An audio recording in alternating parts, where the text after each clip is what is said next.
Beautiful. All right. So, guys, how often have you Googled something, or you've seen something on social media, or you've heard a celebrity or an influencer talk about something and you're still unsure of what the actual truth is?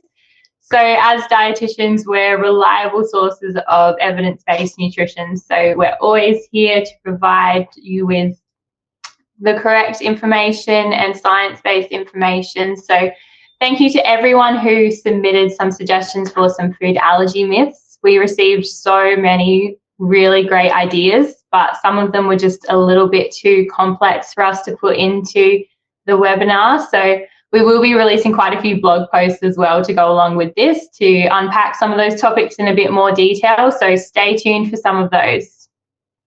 Alrighty.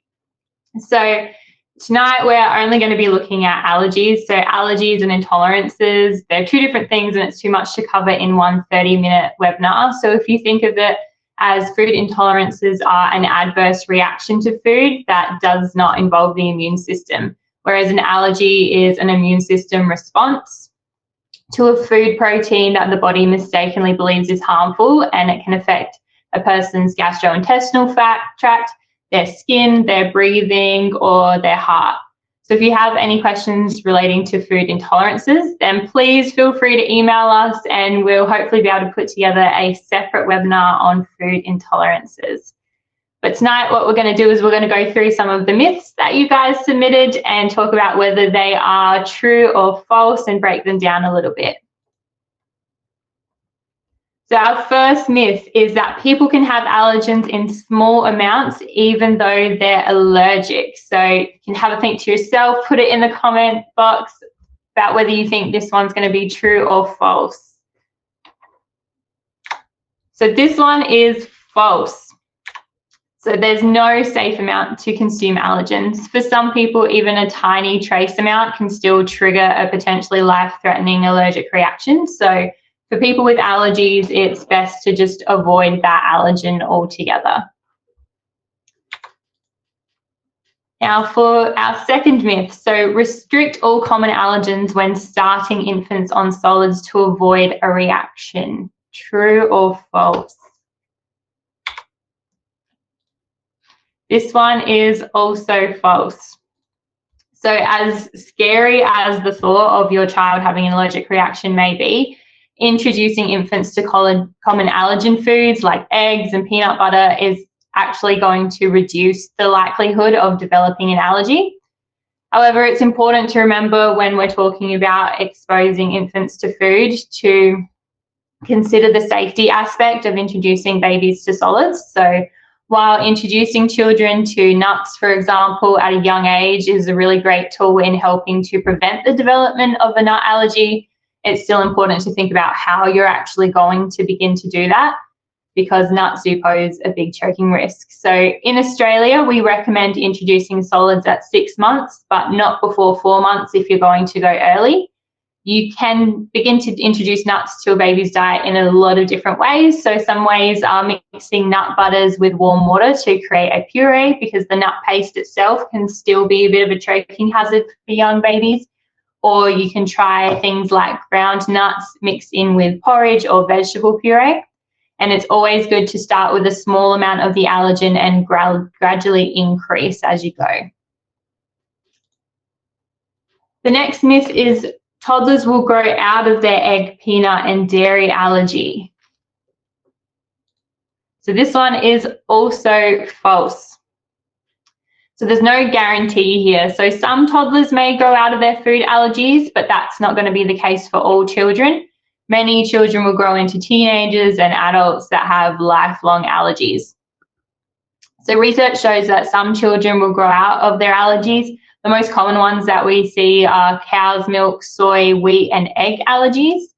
And nearly 2/3 of children with a food allergy will have outgrown that by the age of 4. So it definitely does happen. The key thing to take away from this is that there's no guarantee that that allergy is going to be outgrown. So looking at some statistics, so for egg allergies, around 68% of kids will outgrow their egg allergy by the age of 16, and around 79% by the age will outgrow their milk allergy by age 16. but only around 10% will outgrow their peanut allergy by the time they reach 16. So definitely varies person to person, varies depending on the allergy, so no guarantees with that one. Our next myth is there are nuts in cornflakes. What do we think about this one? True or false? This one is a bit of both, bit true, bit false. So cornflakes, as the name suggests, are made of corn. So nuts aren't automatically an ingredient. However, because of the manufacturing process of cornflakes, nuts are usually listed as one of those may be present or may contain traces of allergens, which is why some people get confused and think that there are nuts in cornflakes. And this is the reason why you need to make sure that when you're shopping for someone with allergies, you're always checking that food packaging. And some of the cornflake products may have added nuts in it. So Kellogg's Crunchy Nut Cornflakes are an example. And some of their other products will have traces of nuts in it as well.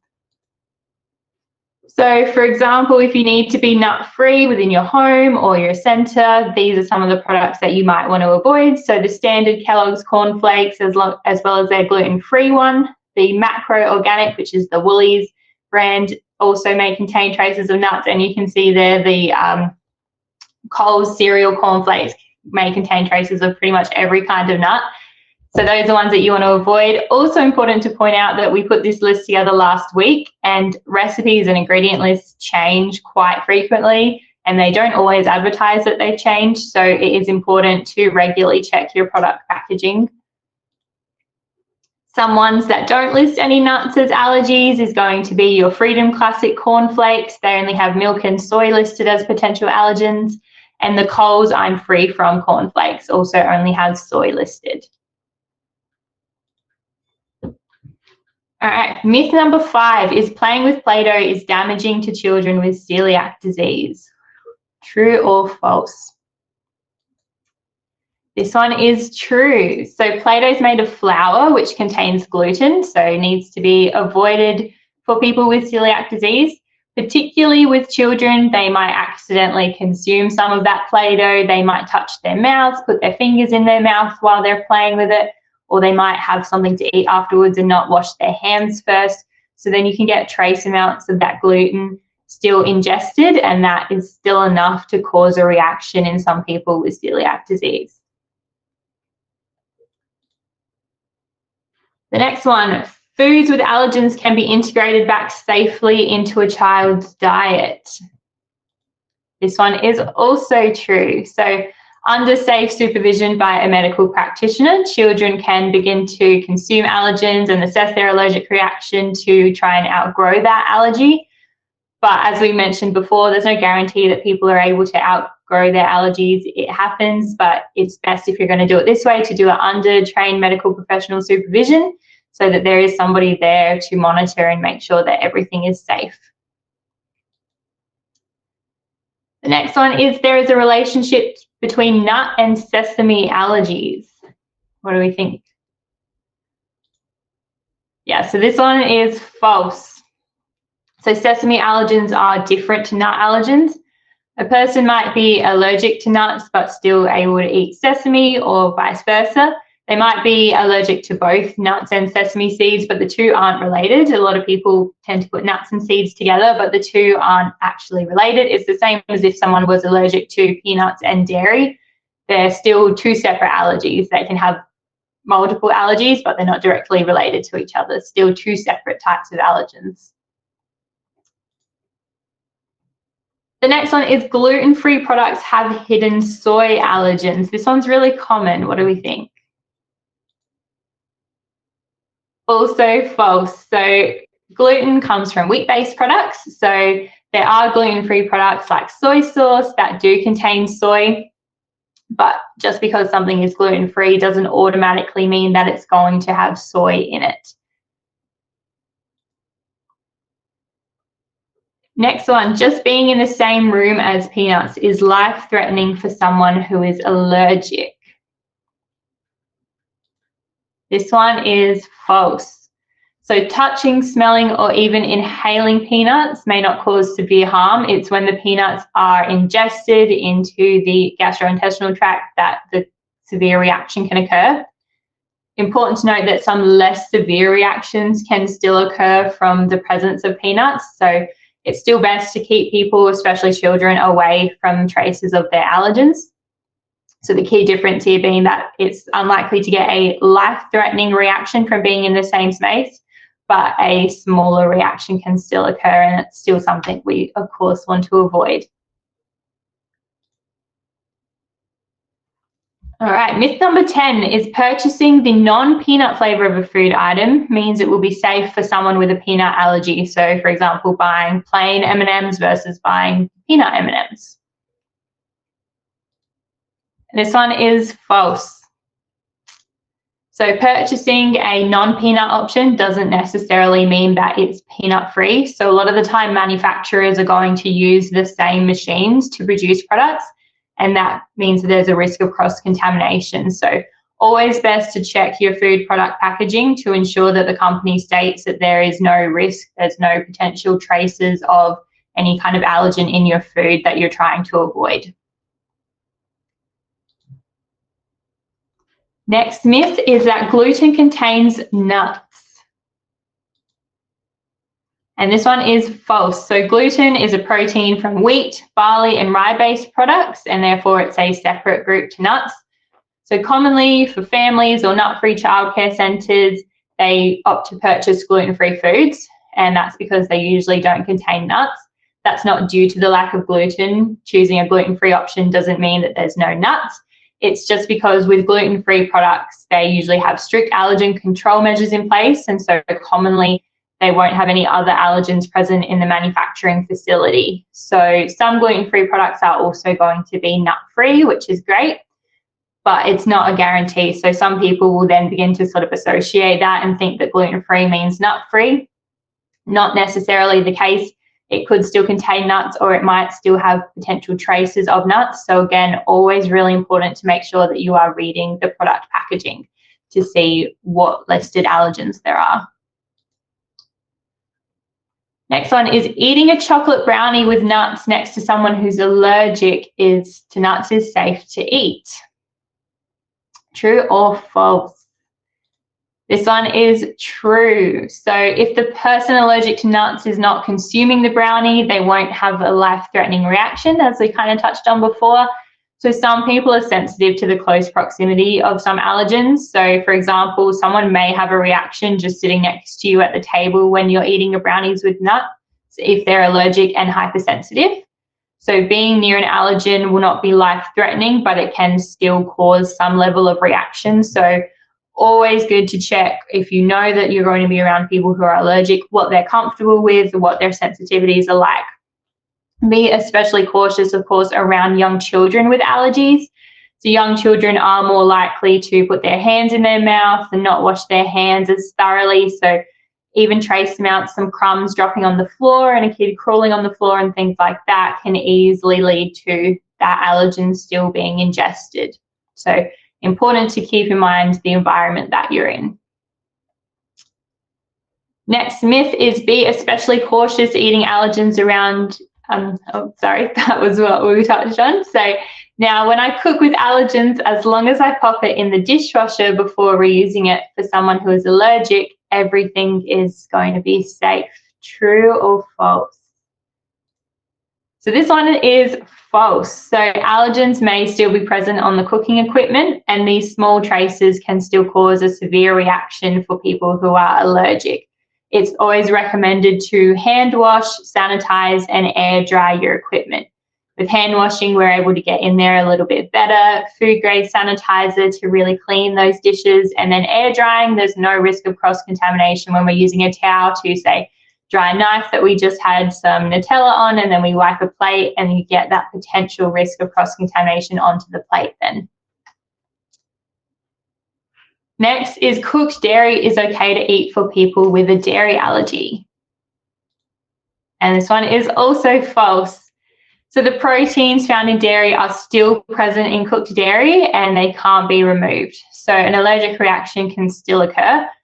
Some people may actually find that cooked dairy is a little bit more tolerable. So for example, if dairy is cooked into muffins, cakes, and biscuits, things like that, However, always good to discuss with your clinical immunology or allergy expert before attempting and working out where your limits might be, what your tolerance levels are. Next is full cream milk has less allergens than skim milk.